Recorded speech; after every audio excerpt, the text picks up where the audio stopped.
रवींद्र वस्त्र निकेतनच्या सर्व मिनी स्टोअर्समध्ये दिवाळीनिमित्त असंख्य व्हरायटींसह भरघोस डिस्काउंट सोबतच 2499च्या खरेदीवर बाजार बॅग मोफत। आमच्या सर्व मिनी स्टोअर्समध्ये तोच दर, तीच सेवा आणि 51% भरघोस डिस्काउंट। आजच जवळच्या मिनी स्टोअर्सला भेट द्या।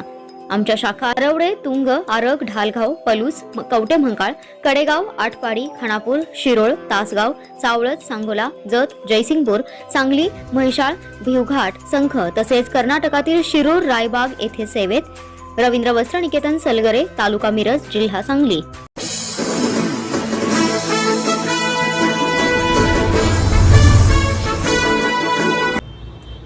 नमस्कार, लोकसंदेश न्यूज मध्ये आपले स्वागत। मी मयुरी कुंभार। पाहुयात आजच्या काही ठळक घडामोडी।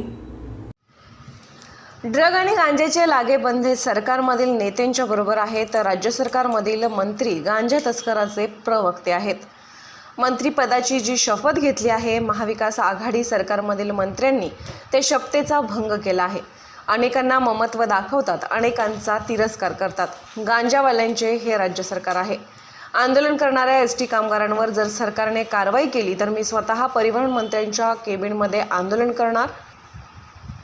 एसटी कामगारांच्या घरातील महिलांचं मंगळसूत्र गहाण ठेवून एसटी बसमध्ये डिझेल टाकून त्या गाड्या मुंबई, मंत्रालय आणि मुंबई परिसरात आणून सोडणार। जी काय गैरसोय होईल त्याला राज्य सरकार जबाबदार राहील। आमदार गोपीचंद पडळकर। असेल इथल्या अनेक डेपोतून फोन आले की आता आम्ही आजपासून संपावरती जातोय। आज जवळजवळ 70% डेपो संपावरती गेलेले आहेत आणि म्हणून राज्य सरकारकडं आमची आपल्या माध्यमातून हीच मागणी आहे की महाराष्ट्रातील एसटी कर्मचाऱ्यावरती जो अन्याय चालू आहे, जे राज्य सरकारच्या कर्मचाऱ्यांना मिळतंय तेच एसटी कर्मचाऱ्यांना मिळालं पाहिजे, ही राज्यातल्या एसटी कर्मचाऱ्यांची मागणी आहे। आणि म्हणून आज आम्ही त्या सगळ्या एसटी कर्मचाऱ्यांना आमचा पाठिंबा आहे आणि आज मध्यरात्रीपासून महाराष्ट्रातील जे बाकीचे एसटी कर्मचारी आहेत, जे आता ड्युटीवरती आहेत, त्या सर्वांना आवाहन करतोय की आज मध्यरात्रीपासून महाराष्ट्रातील सर्व एसटी कर्मचारी, चालक, वाहक, यांत्रिकी विभागातील कर्मचारी, अधिकारी हे सगळे बेमुदत संपावरती जात आहेत। आणि या संपाची एकच मागणी आहे, एसटीचं विलिनीकरण हे राज्य सरकारमध्ये झालं पाहिजे। ह्याची दुसरी कुठली मागणी नाही। हा महागाई भत्ता द्या, 7वा वेतन द्या, अमुक द्या, तमुक द्या, असल्या कुठल्याही मागण्या नाहीत की जे राज्य कर्मचाऱ्यांना मिळतंय तेच एसटी कर्मचाऱ्यांना मिळालं पाहिजे। अशासाठी आज मध्यरात्रीपासून सगळे एसटी कर्मचारी संपावरती जात आहेत। काही एसटी कर्मचारी वाटेत आहेत, काही प्रवासी त्या एसट्यांमधून प्रवास करतायत, तर त्यांची गैरसोय होऊ नये म्हणून मध्यरात्रीपर्यंत एसट्या चालू राहतील आणि मध्यरात्रीपासून सगळे कर्मचारी संपावरती जातील। राज्य सरकारला आपल्या माध्यमातून हे सांगायचं आहे की आत्तापर्यंत ह्या एसटी कर्मचाऱ्यांचा जेव्हा आंदोलन झालं, जेव्हा संप झाला, त्यांना मोडीत काढायचं, त्यांच्यावरती कारवाई करायचं, त्यांना भीती दाखवायची, असा प्रयत्न राज्य सरकारच्या माध्यमातून होतो। तर राज्य सरकारला आपल्या माध्यमातून आमचं हे सांगणं आहे की तुम्ही जर ह्या 1,20,000 कर्मचाऱ्यावरती जर कारवाई करण्याचा काय बडगा उगारला, कुठलंही निर्णय न घेता, तर मी स्वतः माननीय परिवहन मंत्र्यांच्या दालना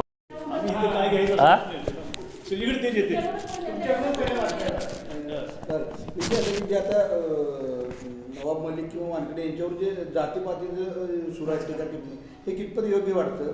आणि राज्यकर्त्यांना एवढं हे कळत नाही का कोणी कुठलाही धर्म स्वीकारला तर तिची जात बदलत नाही, जन्मानं जी जात असते ती मरेपर्यंत जात तीच राहत्या, तरीसुद्धा अशा पद्धतीनं जे काही सुरू आहे आणि एकंदरीत सुरू आहे कितपत योग्य वाटतं? नाही, आता बघा तुम्ही, ह्या ज्या महाराष्ट्रामध्ये ड्रग्जवरती कारवाई चालू आहेत, त्या कारवाईच्या संदर्भामध्ये राज्य सरकार हे त्या लोकांची इतकी बाजू धरून बसलं आहे। त्यांना काय पडलं आहे? महाराष्ट्रामध्ये इतके प्रश्न आहेत।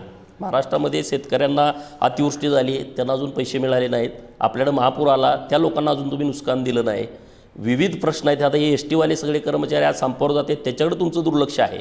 आणि तुम्ही रोज सकाळ, दुपार, संध्याकाळ ह्या गांजा बाबतीमध्ये, ह्या कोकेनच्या बाबतीमध्ये, ड्रगच्या बाबतीमध्ये तुम्ही रोज सरकार फ्रेस घेते, म्हणजे सरकारला नेमकं काय करायचं आहे?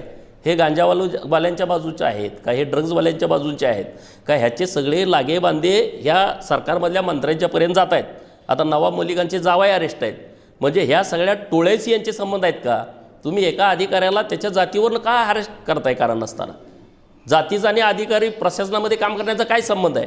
म्हणजे तुम्हाला सगळ्या महाराष्ट्राचं लक्ष विचलित करायचं आहे. महाराष्ट्रातलं ज्या प्रश्नावरचं लक्ष बाजूला करून या सगळ्या लोकांच्याकडं लक्ष डायव्हर्ट करण्यासाठी महाराष्ट्रातले मंत्री हा खाटाटोप करतायत. पण महाराष्ट्रातल्या लोक आता ते उघड्या डोळ्यानं सगळं बघतायत की तुम्ही किती बाजू एखाद्या विषयाची घ्यावी. रोज सकाळपासून संध्याकाळपर्यंत तोच विषय गेले 15-20 दिवस चालू आहे आणि सरकारचे मंत्री या विषयात सकाळ दुपार संध्याकाळ प्रेस घेत आहेत. म्हणजे हे गांजावाल्यांचे प्रवक्ते झालेत. त्यांना कुठलं महाराष्ट्रातल्या लोकांचं काही पडलेलं नाही. नाही, हे बघा, ह्यांना जातीवरती जायचाच विषय नाही ना. तुम्ही त्यांची जात घ्यायचा प्रश्नच नाही ना. तो एक सक्षम अधिकारी आहे, प्रामाणिकपणे काम करतोय. तर तुम्ही तुमचे दुसरे काय ॲलिगेशन असतील तर तुम्ही त्या विषयावरती बोला ना. तुम्ही त्यांच्या जातीवरती काय बोलताय? तुम्हाला कुणी अधिकार दिलाय की त्यांच्या जातीवरती बोलावं?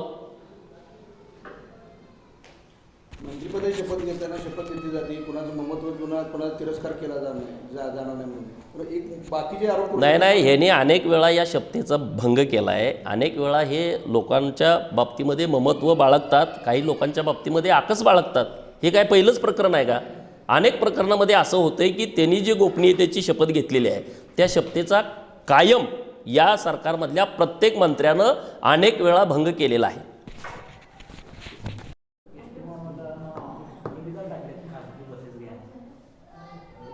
नाही, त्यांना खाजगी टेंडर जे एस टी महामंडळानं काढलेले आहेत आतापर्यंत, काय 400 कोटीचे आहेत, काय 500 कोटीचे आहेत.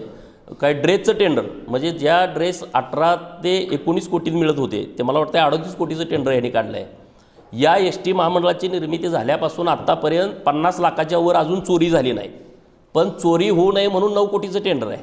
म्हणजे हे एस टी डेपोमध्ये जो पैसे कलेक्ट होतात ते बँकेपर्यंत नेऊन भरायचं टेंडर ह्यांनी 9 कोटीचं काढलं आहे. म्हणजे अशा अनेक अपराध, किंवा स्वच्छता करण्याचं टेंडर जवळजवळ 400-500 कोटीचं काढलेलं आहे आणि त्यांचं देणं राज्य सरकार देतं आहे.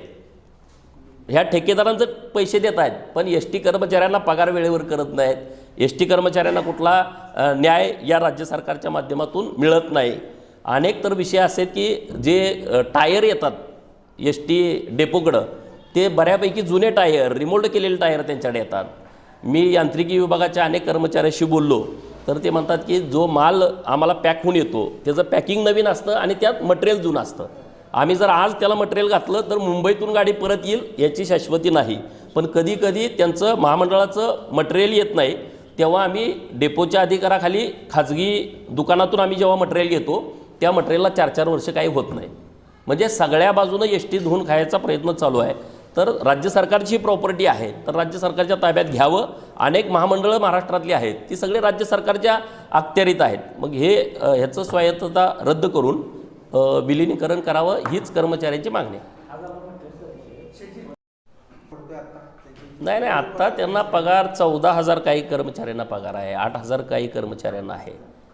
आणि इतकी मोठी तफावत आहे. नाही, जे आता जे नवीन मुलं लागलेले आहेत त्यांचे पगार 8,000च्या वर जातच नाही. ओव्हरटाईम असेल तर मग त्यांना एक्स्ट्रा पडेल. पण 14,000च्या वर पगार कुठल्याही म्हणजे अशा अनेक कर्मचाऱ्यांना मिळत नाही. मग जे कोणी आता जुने आहेत जे आता रिटायरमेंटला आलेत त्या लोकांना मग थोडा जास्तीचा पगार आहे. परंतु पेन्शन म्हटलं तर 1,200, 1,500, 2,000च्या वर पेन्शन कुणाला नाही. पेन्शन पण नाही आणि पगार पण नाही. त्यामुळं ह्या सगळ्या लोकांचं हेच म्हणणं आहे की जे राज्य सरकारच्या कर्मचाऱ्यांना मिळतं आहे तेच एस टीच्या कर्मचाऱ्यांना मिळावं. म्हणजे आता दुसऱ्या गाड्यावरती पण चालक आहेत. महाराष्ट्र शासनाच्या ज्या समजा जिल्हा परिषदच्या गाड्या आहेत, कलेक्टर ऑफिसच्या गाड्या आहेत त्या कर्मचाऱ्यांना वेगळा न्याय आणि या कर्मचाऱ्यांना वेगळा न्याय असं होता कामा नये. जे राज्य सरकारच्या कर्मचाऱ्यांना मिळतं आहे तेच ह्यांना मिळावं.